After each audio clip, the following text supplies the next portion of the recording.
Hey guys, this is a laundry drying rack that you can use indoors and outdoors. It has a rust resistant coating.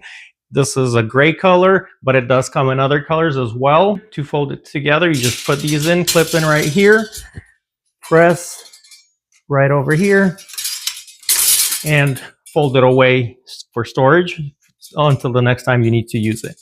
Very simple. So all you do is just open this up, put it down, unclamp, and open the Gullwings. It has 17 metal clothes rods or lines that you can hang your clothes on. And also I use the additional perimeter rods for additional drying space.